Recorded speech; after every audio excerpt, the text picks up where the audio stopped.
In die Donald Sport, ons kyk na sokker en dit is Europa se bestes wat uitspeel vir 'n plek in die eindstryd.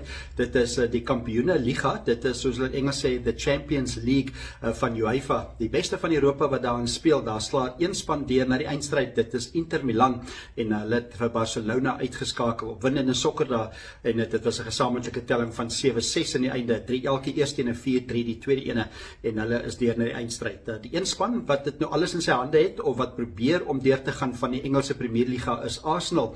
Arsenal het hulle eerste wedstryd of die eerste been van die twee bene het hulle ongelukkig verloor met 1-0. Dit is teen Paris Saint-Germain teen PSG.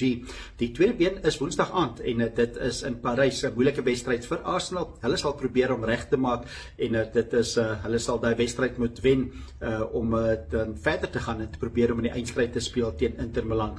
Arsenal het die afgelope paar seisoene baie naby gekom met in die Engelse Premierliga. Tans is hulle tweede op die puntelys.